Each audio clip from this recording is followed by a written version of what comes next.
Now, the Kenya Power and Ministry of Energy officials have appeared before the Senate Committee on Energy to shed light on allegations of theft involving tokens and billing.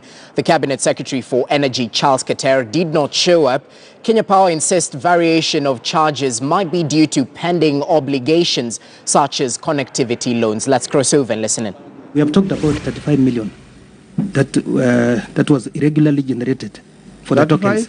35 million. Kenya shillings, 35 million worth of tokens that was regularly generated. Yes. Now, when we did the investigation, it came out very clearly that this collusion, there was a collusion between our staff who took advantage of, they abused their responsibilities and their rights in the system to generate tokens and sell to customers. Now, we talked to these customers, and all the customers confirmed that actually they were aware and they were part of this fraud.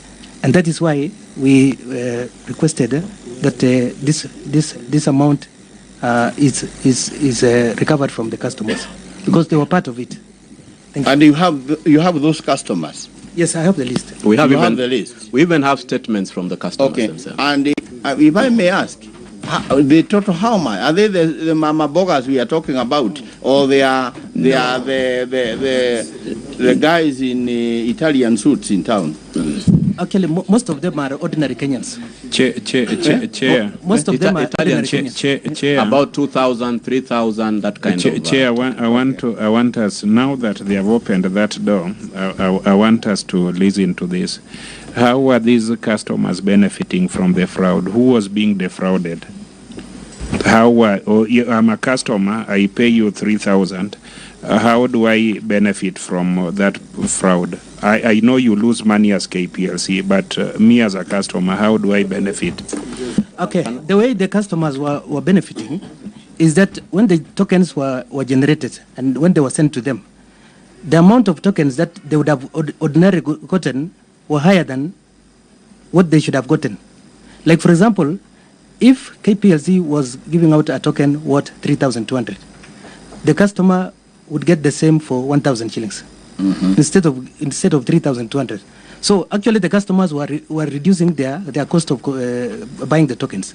So that's how. That you are selling discounted tokens. No, these are the fraudsters who are advertising. Okay. No, you still on that. So a customer pays 1,000 shillings for something 3,000. So you say that the customers were involved in the fraud.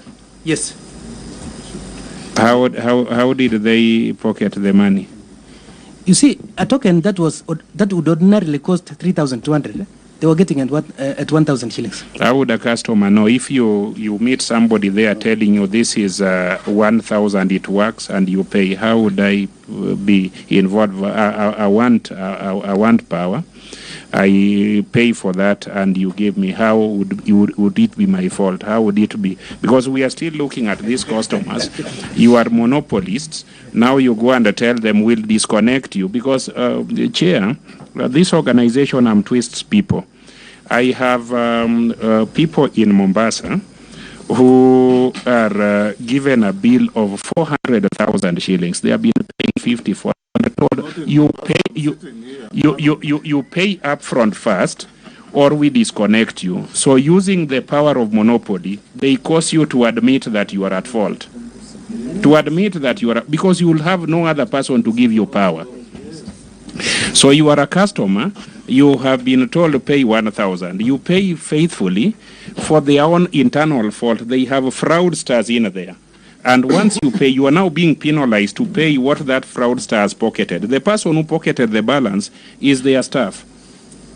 Another innocent Kenyan is being asked to top up because that person just wanted power. It is the same actually policy. Okay. Yes. Okay, but let's go to so that we get somewhere. This gentleman has given us fairly good information. He has told us the things we wanted to hear. We have heard you. Now, one MD, I think now we are at you to tell us what recourse are you going to do to the wananchi who might have suffered. Okay, now riding on what the investigation officer said is that all the customers who were affected bought those tokens at a discounted amount knowingly. All of them. All of them. From the fraudster. Yes. Okay. My staff. Yes. Okay. So what? If you look at Appendix 1, or even let's look at Appendix 1. Appendix 1 is prepaid customer token without debt. There's a meter number. There's a very unique token number and the date and time it was purchased and the units that have been purchased. Then there's an amount, 3,000 shillings. So that amount, 3,000 shillings, uniquely is supposed to give you 126.24 units. Now, this customer, knowingly that he's supposed to pay for 126.24 units, went ahead and got this token for 1,000 shillings. None of this amount of money came to KPLC. They went ahead, they used 3,000 worth of tokens in their homes. So what KPLC is doing is just to make it right.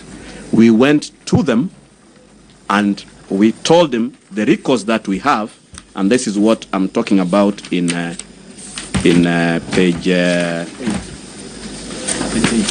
8, that we actually went to the customers and we raised the concerns and we told them, please, this is the situation that you are in. You engaged in this, you can call it fraud. We as KPLC did not get a single of your cent, but you've used energy worth 3,000 shillings. So what we did is we just went ahead and debited that amount. Now, what we are saying, what other recourse does the customer have? And this is what we are saying is, under the new Energy Act, they can, if we don't come to a resolution, the customer can still appeal to the regulator, IPRA, so that he can be able to state their story. We as KPLC, we believed that we were getting the energy that was consumed rightfully from the customer. Okay. Go ahead. Yeah. KPLC is a monopoly. Yes. And as a monopoly, it has a stranglehold over customers, everybody. Are you telling me, Jared, that your officers go out there, sell discounted tokens, however fraudulent, in law, and my colleagues who are lawyers here, Ochilo and Susan, can tell you, the acts of your employees bind you. That you are constructive agents. And when that man from Steamer Plaza wearing an overall or something different walks out, he's actually walking out in the name of Jared Otieno, the MD. Yep. Whatever he does binds you. Are you telling us that as a monopoly that you enjoy a stranglehold on our society, when your officers engage in this despicable behavior, fraudulent behavior, you bear no responsibility? Instead, you now look for the victim to punish them even more. Chair, what I've heard the MD saying in simple English is that Kenya Power staff, which means you as MD, engaged in fraudulent activities, sold 35 million shillings worth of tokens, and that money was pocketed by staff of Kenya Power. And then after that, you now say that 35 million shillings worth of tokens was sold to Kenyans willingly at a discount price, and now you go back and penalize them. even people who did not even know. Yeah. It is, Chair. And I say, before you come, let me finalize. Actually say that No, I'm on a point of order. Just relax. Mr. Chairman, we cannot let this go away. Okay. We have to make sure that these people take the responsibility. And one of my advice is this. This could be a Kenyan parastatal, but you're in business. You should behave like you're in business. The customer is always right. And in this case, you are punishing the customer who is right. Because not all the 35 million went to people who knowingly participated in that fraudulent activity. Now, if the information is correct, which this gentleman gave, and unless to the contrary, they said the 3,000 customers all admitted to have been in collusion with the staff. Is that correct?